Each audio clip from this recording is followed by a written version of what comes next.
영혼을 성장시키는 책 소개방 영성 책방입니다. 오늘은 윤상혁 선교사의 사랑으로 길을 내다 마지막 제3편입니다. 불가능을 가능하게 하는 것은 사랑의 힘이다. 북한에 오기 전 우리 부부에게는 3 자녀가 있었는데 입양을 통해 가슴으로 낳은 또 다른 자녀들이 야곱과 에스더이다. 나는 내성마비 아이들을 대할 때마다 미안한 마음이 사무쳤다. 북한은 강력한 집단 사회주의 체제다. 모든 사람이 다 같이 일하고 다 같이 공유하는 분위기에서 평생 남의 도움을 받아야 한다는 것이 얼마나 사회의 오점이 되는지 모른다. 부모 입장에서 아이들로 인해 공동체에 부담을 주는 것이 엄청나게 큰 고민인 것이다. 그 부모들을 좀 더 잘 이해하려고 애쓰는 중에 아내가 어느 날 입양 이야기를 꺼냈다. 여러 가지 여건상 많이 망설이던 중 2016년 태국에 다녀온 적이 있었다. 그때 어느 백인 부모를 만나는데 자녀가 무려 12명이었다. 본인이 낳은 자녀는 4명이고 나머지는 중국 아이들을 입양한 것이다. 8명의 입양 아들 중에 6명은 심각한 장애를 갖고 있었다. 그때 우리 부부는 큰 충격을 받고 입양을 결심했고 양다리가 움직이지 않는 뇌성마비로 생후 7일 만에 버려진 아이가 시설에서 자라다가 3살 됐을 때 우리 자녀로 삼게 되었다.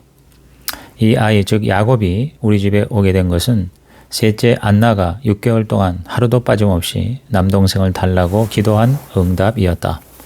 야곱이 우리 집에 오면서 하루가 다르게 달라지더니 6개월 후에는 혼자서 걸을 정도로 회복되었다.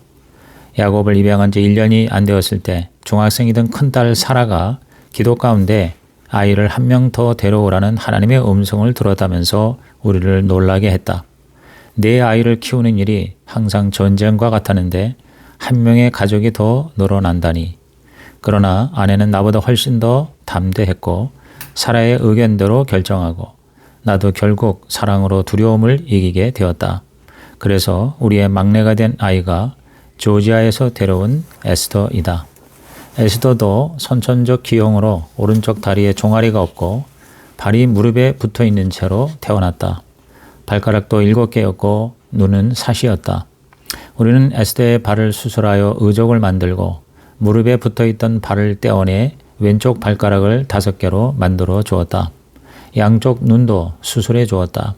아이는 느린 속도이지만 점점 더 좋아졌다.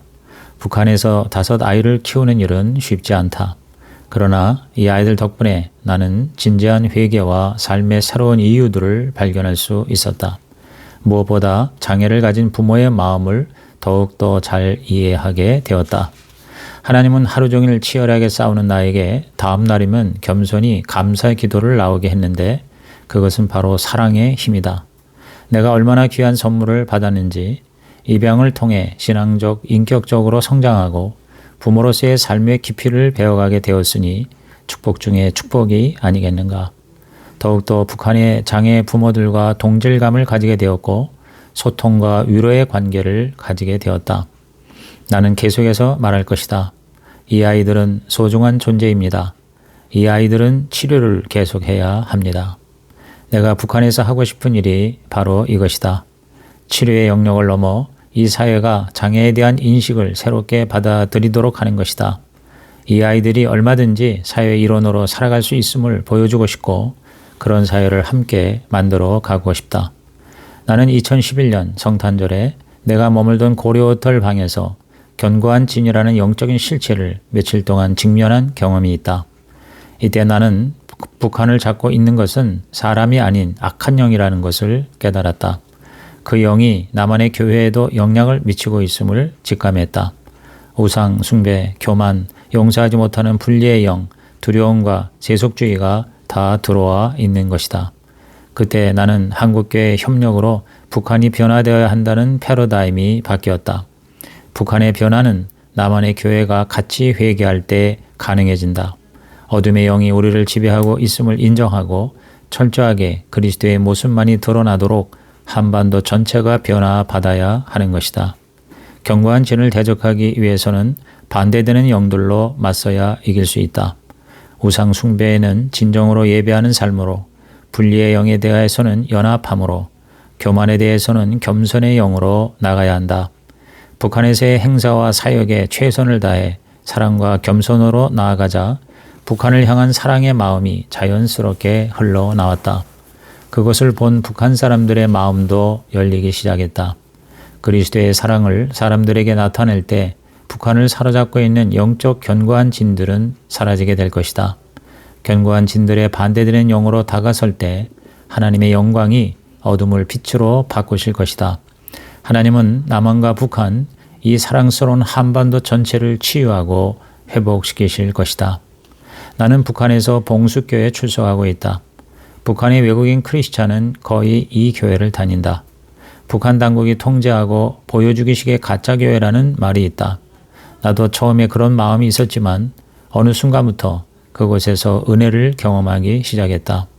비록 앉혀놓은 성도, 정부가 세운 목사라 할지라도 이 교회에서도 주님의 말씀이 선포되고 있으며 하나님은 그것을 통해서도 일하신다는 것을 믿는다.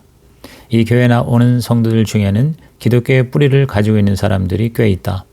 나는 그곳에 앉아있는 한 사람 한 사람을 존귀하게 보기로 했다. 나는 주님이 여전히 이 땅을 버리지 않고 사랑하고 계심을 느낀다. 봉수교회 목사님의 설교처럼 북한이 성령을 경험하고 그것으로 기뻐하기를 바란다. 북한 사람들의 기독교에 대한 오해를 내 삶을 통해 벗어내고 싶다. 그래서 어떻게든 그리스도의 복음을 살아내고자 몸부림치고 있다. 나는 나를 책잡기 위해 내가 북한에 온 목적을 단도직입적으로 질문한 북한 지도원에게 선교의 본질에 대해서 설명해 준 적이 있다. 선교사의 궁극적인 목표는 예배가 없는 곳에 예배를 회복시키는 것이다.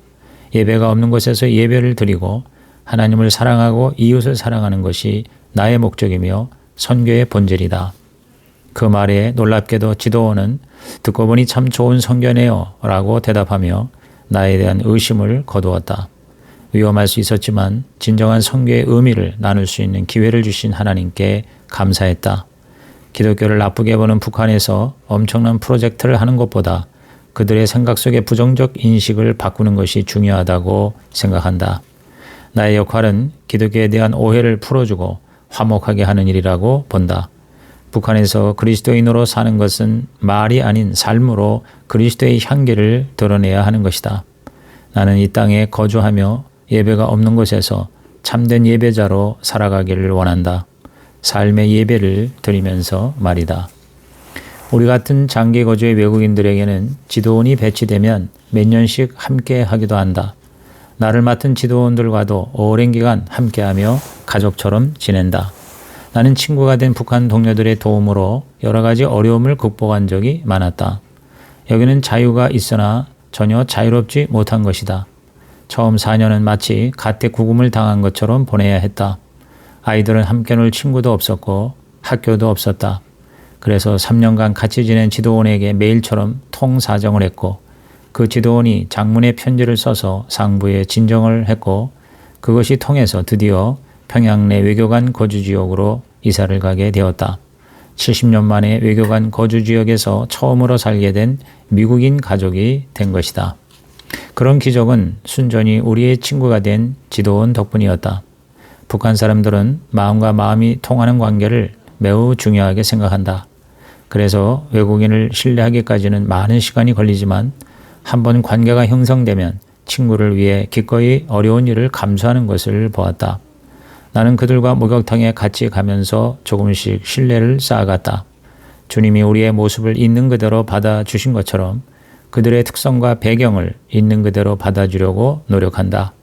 그러면 좋은 결과들이 나타났고 우리가 먼저 신뢰할 때 더 깊은 관계로 들어갈 수가 있었다. 존중이라는 글자를 마음에 품으면 불가능한 일들이 가능해진다. 사람은 누구나 존중받고 싶어 한다. 존중받고 싶으면 그만큼 내가 먼저 존중해 주어야 한다. 나의 패러다임은 존중이라는 단어를 통해 달라졌다. 아내는 북한 사람들은 어떤 사람들일까 알아가는 과정에서 자신을 발견하게 되었다고 고백한다. 선입견을 내려놓고 대하자 그들을 이해하게 되고 자신도 이해의 폭이 넓어졌다는 것이다. 북한 사람들과 라면을 같이 끓여 먹으면서 이야기를 나누다 보면 종종 듣는 소리가 있다. 윤 선생도 우리와 별반 다르지 않습니다. 그런 마음이 통일의 시작이 아닌가 생각해 본다. 흔히들 북한 사역은 돈이 있어야 한다고 생각한다. 그러나 사역은 꼭 돈으로 하는 것이 아니라 하나님이 하신다. 하나님의 관심은 사람에게 있다. 나에게 있어 재정은 하나님의 사람들을 만나고 서로 하나가 되는 특별한 통로다. 신발 공장을 세울 때나 병원을 건축할 때나 돈을 계산하고 했다면 다 불가능했을 것이다. 단순한 믿음과 부르심으로 시작했기에 하나님의 기적이 일어났다. 하나님께서 재정을 흘려보내라는 마음을 주신 자들을 통해서 만남의 복이 임한 것이다. 처음에 나는 재정을 부어주시기 위해서 사람을 만나게 하시는 줄 알았다. 초점이 재정이었고 그러다 보니 돈과 사람이 우상이 되는 유혹이 많았다. 그러나 이제 나는 사람을 만나는 자세가 달라졌다. 돈이 아닌 사람과의 관계와 하나님에 대한 신뢰가 우선이 되었다. 재정은 그냥 돈이 아니다. 하나님 안에서 재정은 사람들의 마음을 하나로 모으고 함께 기도하게 하는 통로였다. 마침내 우리를 하나님께 더욱 가까워지게 성장시키는 것이 하나님이 재정을 통해 일하시는 은혜의 큰 그림이라는 사실을 깨달았다. 북한에 온 지 14년이 지났다.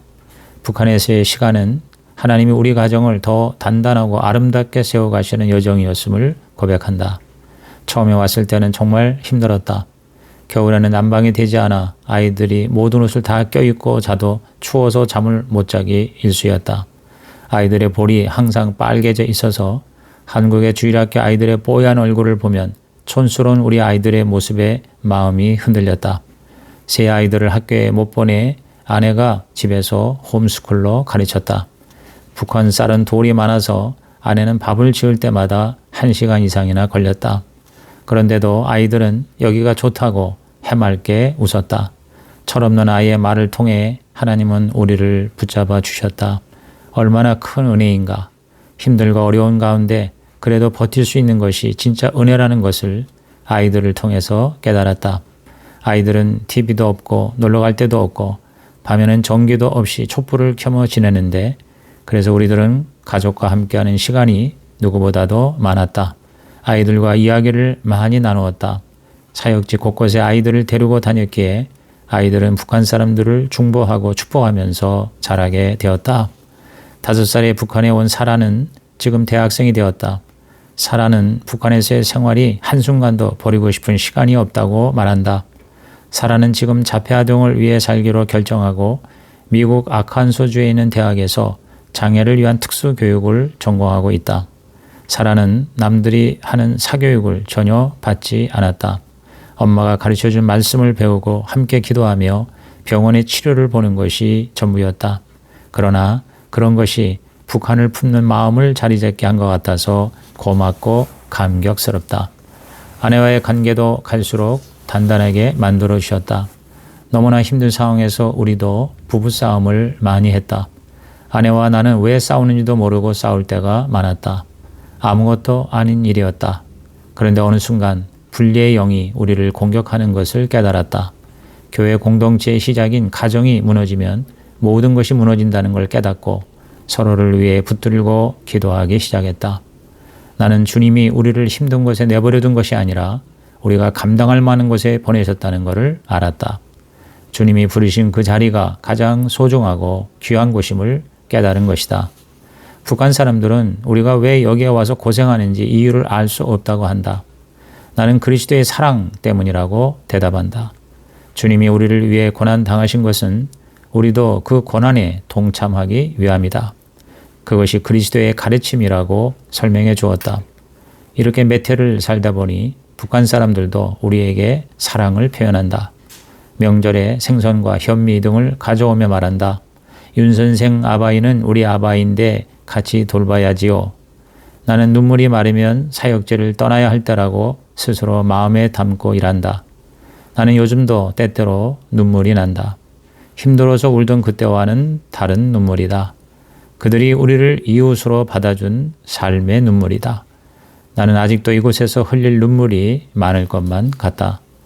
북한 사역에서 가장 든든한 동역자는 아내다. 아내는 북한에 가서 살라는 부르심 하나로 숱한 광야의 여정을 걸으며 순종이라는 이름으로 그 뜻을 이루어갔다. 아내는 아이들 때문에 사역 현장에 참여하지 못하는 번민과 외로움의 골짜기를 묵묵히 견디어 왔다. 본격적인 사역을 시작할 무렵 아내는 신장암 3기 판정을 받고 급하게 한국에 와서 수술을 받고 위기를 넘겼다. 나는 아내를 통해서 우리가 하나님을 위해 무엇을 하느냐보다 우리가 얼마나 주님을 사랑하는지 또 주님께 사랑받고 있는지를 아는 것이 더 중요하다는 사실을 깨달았다. 하나님이 원하시는 것은 사역의 공적이 아니라 우리가 하나님과 더 깊은 사랑에 빠지는 것이다.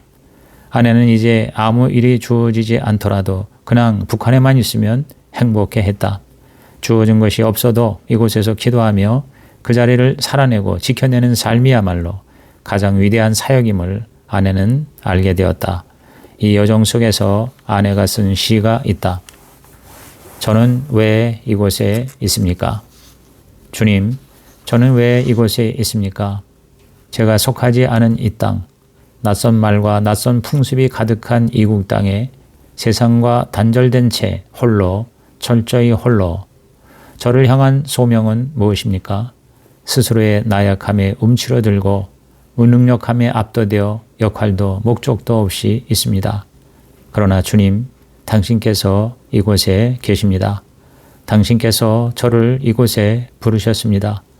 비록 제가 어떤 일에도 재능이 없고 최고의 일꾼이 아닐지라도 주님, 당신을 위해 이곳에 있습니다. 어쩌면 당신께서는 제가 필요하지 않을지도 모릅니다. 어쩌면 당신은 저를 사용하시지 않을지도 모릅니다. 그러나 주님, 당신을 더욱 사랑하게 하소서. 당신의 사랑으로 채우소서. 그리하여 당신의 사랑이 이곳 사람들에게 흘러가도록. 저는 왜 이곳에 있습니까? 사역이나 명예를 위해서가 아닙니다. 합당하거나 재능 있는 자여서도 아닙니다. 목적의 성취를 위해서도 아닙니다. 주님, 저는 당신을 위하여 이곳에 있습니다. 오직 당신 한 분만을 위하여. 아내의 외로움은 기도가 되었다. 북한을 위해 기도하는 미국인 아내로 인해 나와 우리 가족은 북한에서 살고 있다. 나와 아내의 관계는 한국과 미국의 관계의 상징이다. 다국적인 우리 자녀들은 우리의 꿈과 희망의 상징이다. 나는 하나님께서 우리 가족을 통해 이루어 가실 놀라운 일들을 기대하고 있다. 나는 아내에게 무척이나 고맙고 또한 미안하다. 저는 왜 이곳에 있습니까? 라고 수없이 주님께 물었던 그 질문에 대해 우리는 이미 오래전부터 답을 찾았다. 그 답을 알기에 여기까지 온 것이다. 우리는 오직 주님을 위해 그리고 주님이 사랑하시는 이들을 위해 여기에 있는 것이다. 주님도 이 땅에 오셔서 우리와 같이 사셨다. 우리가 기독교인이라는 것 자체가 이곳 사람들 앞에서는 죄인이었다. 그런데 그들 속으로 들어갈 수 있게 된 것은 내가 부르심을 입은 자로서 살아갈 수 있게 된 것이다. 북한 사람들은 개인보다 집단을 먼저 생각한다.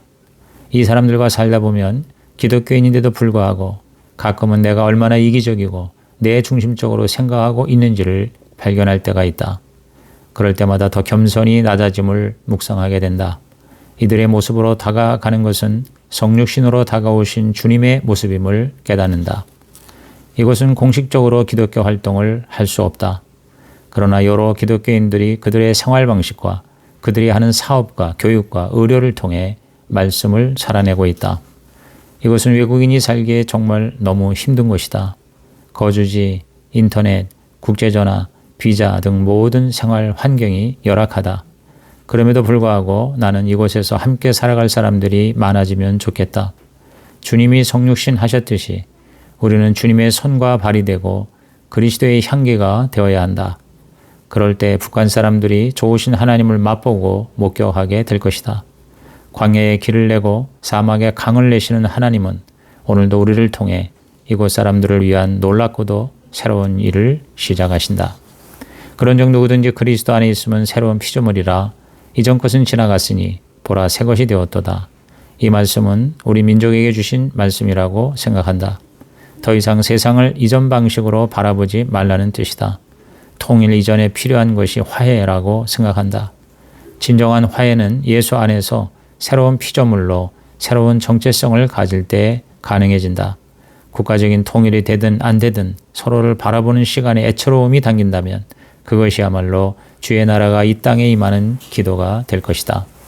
화해를 이루는 일은 단번에 되지 않고 연습해야 한다. 가정과 교회에서부터 분열을 그치고 하나가 되어야 한다. 우리 삶에서 성경이 말하는 화해와 용서 그리고 남의 입장에 설 수 있는 관용과 애통함이 연습되지 않는다면 통일이 된다고 해도 더 큰 상처만 남길 수 있다. 신앙인들 사이에서조차 화해와 일치를 이루지 못하는데 어떻게 전쟁과 이념의 깊은 골이 패인 북한 사람들과 화해할 수가 있겠는가? 나는 화해의 직분자로 서고 싶다. 그리스도의 대사가 되고 싶다. 쓴뿌리를 제거하는 길은 용서이다. 용서받고 용서하는 것은 우리 마음의 회복과 치유를 가져다 줄 것이다. 통일이라는 한민족의 역사적 과제를 정치가 아니라 하나님 나라 관점에서 하나씩 실타래를 풀어갔으면 한다. 그 통일은 내 안에서부터 그리고 교회에서부터 시작해야 한다. 그것은 서로 넘어야 하는 관계의 어두운 골짜기를 통과하는 훈련이 될 때에만 가능하다. 이제 묵은 누룩을 버릴 때가 되었다. 그리스도 안에서 새로운 떡으로 새로운 피조물로 설 때인 것이다. 하나님이 준비하신다면 불가능이 없다. 상상할 수 없던 일이 북한에서 일어나면서 나는 자꾸만 꿈을 꾸게 된다. 뇌종마비 아이들이 살아갈 세상과 그 꿈을 응원하는 것이다. 북한의 이웃들에게 신앙인으로서 그리스도의 사랑과 마음을 나누는 것이다. 구부러지고 어긋난 것들을 회복하고 치유하는 것이다. 정치와 이념을 넘어서는 따뜻한 사랑의 가치를 나누는 것이다. 하나님은 나에게 계속해서 하나님의 눈으로 북한을 바라보라고 하신다. 우리는 북한의 어두운 상황을 보지 말고 믿는 자로서 하나님께서 그 땅 가운데 하고 계시는 일을 바라보아야 한다. 우리의 초점을 부활하신 산 소망의 예수님께 두어야 한다. 민수기 13장의 여호수아와 갈렙의 시각을 가져야 한다. 나는 북한에서 하나님이 결코 포기할 수 없는 것들이 있다는 것을 보았다. 내가 여전히 북한에서 사는 이유는 감추어진 보화를 보게 하시기 때문이다. 북한은 더 이상 어둡고 다다르기 힘든 땅이 아니다. 하나님은 창조하신 모든 곳에 계신다. 하나님의 임재는 북한 땅에도 존재한다. 우리의 몫은 고치는 것이 아니라 화목이다. 고치고 심판하는 것은 하나님의 몫이다. 다만 하나님은 우리가 그저 화목이 필요한 그 자리에 있기를 바라신다. 우리가 화목의 연습과 훈련을 마치면 우리는 비로소 죽음과 피로 물든 역사를 함께 짊어질 수 있을 것이다. 그때야 비로소 많이 아파하고 있는 남과 북을 향해 서로를 위로하는 치유의 자리로 우리를 이끌어 주실 것이다. 마치 화목의 십자가처럼 말이다. 이상으로 윤상혁의 사랑으로 길을 내다 리뷰를 마칩니다. 이제부터는 영성 책방의 나눔입니다. 저는 이 책을 읽으면서 적지 않은 충격과 감동을 받았습니다. 가깝지만 가장 먼 어둠의 땅 북한에 대한 이미지가 바뀌게 되었습니다. 정상적인 사람이라면 북한에서 살 수 없을 것 같은데 모든 행복이 보장된 미국인 부부가 특히 시민권만 미국이지 사실상 한국인 1세가 비록 미국인 아내가 있다고 하지만 북한 땅에서 기적과 같은 섬김의 삶을 14년째 살고 있다는 것 자체가 감동이었습니다. 그 희생과 헌신에 감동이 되어 이 책은 특별히 더 정성을 다해서 읽고 정리했습니다. 이 책을 읽은 독후감 그리고 적용은 크게 세 가지입니다. 첫째, 하나님의 사랑입니다. 하나님이 북한을 사랑하고 있고 저자는 그 하나님을 사랑하고 있다는 것입니다. 하나님의 사랑은 특별한 부르심 즉 소명과 그 소명에 대한 인간의 순종으로 나타납니다. 저자의 아내 조이는 선교사의 딸로 2살 이후 한국에서 살면서 한국에 대한 사랑, 더 나아가 북한에 대한 사랑으로 하나님의 부르심을 받았습니다. 15살 청소년기에 북한에 가서 살라라는 주의 부르심을 잊지 않고 15년을 준비하여 결국 북한에 가서 살게 됩니다. 어느 누구도 상상하기 힘든 북한에서의 살기를 실제로 시작했고 또 지금까지 살고 있다는 것이 충격적인 감동입니다. 조이는 북한이 너의 집이다 라는 하나님의 음성을 들었습니다. 그것은 마치 아브라함이 내 아들을 제물로 바치라 하는 명령 못지않게 정상적인 인간으로서는 감당하기 어려운 부르심이라고 생각합니다. 그런데도 저자와 그의 아내는 아버지의 마음으로 그곳에 갔습니다. 그들의 시선은 하나님의 시선과 같은 것이 되었습니다. 즉 북한의 불쌍한 사람들에게 마음이 꽂힌 것입니다. 생활과 질병과 열악한 환경, 특히 자유가 없는 감옥과 같은 북한에서 감사와 기쁨으로 사는 것은 하나님의 사랑 아니고는 불가능한 일입니다. 그 무엇보다 고생하고 희생한 것에 비할 때 너무 열매가 없는 것은 가장 고통스러운 일이었을 것입니다. 그런데 그들이 결론을 낸 깨달음은 그냥 그곳에 머무는 것, 그곳에 존재하는 것 자체가 하나님의 사랑의 증거라는 것입니다. 조이가 쓴 시가 그 하나님의 사랑, 하나님에 대한 사랑의 결정체가 되어서 감동을 주고 있습니다. 한마디로 이들이 북한에 있는 이유는 그리스도의 사랑, 그 이상도 이하도 아닌 것입니다. 과연 나는 그 하나님의 사랑이 있는가 자신을 돌아보게 하는 책입니다. 둘째, 인간의 사랑입니다. 이 책에는 하나님의 사랑으로 인간을 사랑하는 저자와 그 가족의 처절한 사건 기록과 고백이 넘쳐납니다. 난독증으로 열등감의 인생을 비관했던 저자는 하나님을 만난 후 자기 자신을 사랑하게 됩니다. 그래서 미국 유학을 꿈꾸고 마침내 위대한 그리스도인 사역자가 되었습니다. 영어 한마디 못하던 그가 12번의 토플 시험에 실패했지만 우연히 찾아가게 된 미국 대학에서 열정적인 자기소개로 입학을 허가받고 마침내 의사가 되는 입지전적 이야기는 하나님 사랑이 수직적으로 내려와 자기의 내면적 사랑을 통해 다른 사람을 사랑하는 사랑의 3차원 구조를 확인하게 됩니다. 그가 북한에 가서 행한 모든 희생적 헌신은 결국 하나님께 받은 사랑으로 인간을 사랑하는 행위 자체입니다. 특히 어린이, 그중에서도 버려진 장애 아이들을 어떻게든 살리려는 노력은 세계 최악의 전제국가인 북한에서조차도 기적의 역사가 일어나게 합니다. 그는 어린이를 돕는 작은 일에 순종했습니다. 정치를 빼니 사람이 보였다고 했습니다. 북한에서도 얼마든지 아름다운 사람들이 있다는 것입니다. 어떤 인간도 저주가 아닌 축복을 받아야 하는 대상이라는 것입니다. 이 나라의 통일은 한 인간에게 순수한 사랑으로 마음을 여는 것에서 출발한다는 것입니다. 그럴 때 그 사랑이 불가능의 땅에 길을 낼 수가 있습니다. 이 책을 읽고 바로 내 옆에 있는 그 한 사람을 사랑하면서 살아야 되겠다는 다짐을 하게 됩니다. 셋째, 성육신적 사랑입니다. 이 책은 예수님의 성육신적 사랑을 닮아가는 성육신적 인간의 몸부림의 기록입니다. 북한을 사랑하는 사람은 이 저자의 가족만이 아닙니다. 이 책에서만도 여러 천사들이 등장합니다. 김재열 목사, 김베드로 목사, 그리고 이름이 밝혀지지 않은 북한에 사는 미국인 이사와 외국인들입니다. 저자가 세운 선교단체 선양 하나에 속하여 북한에 살면서 사역하는 사람들만 7개국 50여 명이라고 합니다. 우리가 모르고 하나님만 아시는 사람들이 예수님처럼 자신의 편안하고 행복한 자리를 떠나 끔찍한 곳으로 내려가서 죽기까지 복종하고 있는 것입니다. 저자는 자신을 하나님의 우체부, 그리스도의 편지, 예수의 향기라고 부르고 있습니다. 기도와 섬김으로 북한에 사랑의 길을 내는 일꾼이라고 생각합니다. 용서와 화해를 위해 영적인 싸움을 하고 있습니다. 그 모든 모습이 정말 예수님을 닮은 모습입니다. 교리적으로 신학적으로 성육신을 말하는 저 자신이 부끄러운 모습입니다. 사랑이란 정말 말과 혀가 아니라 행함과 진실함이라는 것을 생생하게 느끼게 됩니다. 이 책은 그 제목처럼 절망의 땅에 사랑으로 길을 내는 한 가족의 희망의 간증입니다. 2000년 전 이 땅에 오신 예수님을 그대로 따라가는 작은 예수의 스토리입니다. 우리가 그들처럼 살 수는 없어도 이 책을 가급적 많은 사람이 읽어서 비슷하게 흉내를 내고 우리 대신 북한을 사랑하고 변화시키는 저자와 또 다른 작은 예수들을 위해 기도하고 중보하는 것만이라도 동참하고 또 동참을 촉구하는 마음으로 이 책을 정리해 보았습니다. 아무쪼록 이 책을 많이 전하여 더 많은 사람들이 윤상혁 선교사와 가족을 위해 또 선양 하나를 위해 북한을 위해 기도하고 후원하면 좋겠습니다. 꼭 이 책을 사서 읽으시기를 바랍니다. 이상 영성 책방의 나눔이었습니다.